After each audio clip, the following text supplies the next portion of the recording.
sa'yo.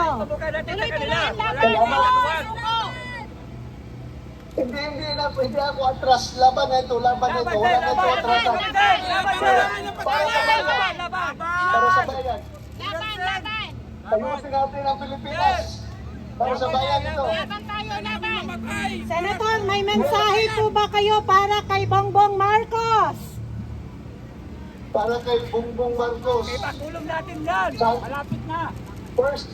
First and foremost, sana isipin niya na siya Pilipino.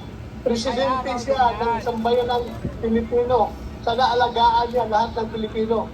Tama po. Yun ang pakikiusap ko sa kanya. Alagaan niya lahat ng Pilipino. Dahil siya ang presidente ng sambayan ng Pilipinas. Siya ang ating ama. Dapat yan ang kanyang iisipin. Paano niya pangalagaan ang kanyang mga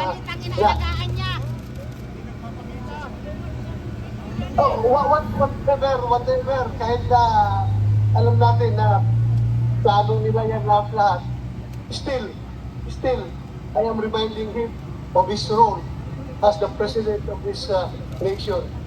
Dahil walang mangyayari sa Pilipinas kung walang direksyon, walang nagtitimon. Kung kahit sino-sino na lang dumidiskarte dyan, pati si Trillanes, wala kung anong papel niya sa mundo. Bakit sabi, dala-dala hindi naman siya membro ng ICC, hindi naman siya membro ng Interpol, hindi siya membro ng ICC, eh siya nag-coordinate sa operasyon lang dito.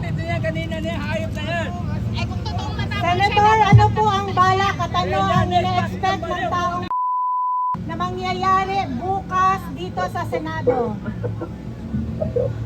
Well, I will continue to do our job.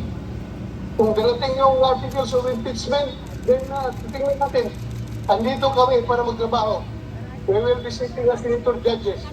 Kaya paano ako pagkaupo bilang senator judge kung kukunin nila ako? Kaya I need your help. I need your help. Nakikiusap ako sa inyo. Sapuntahan niyo ako.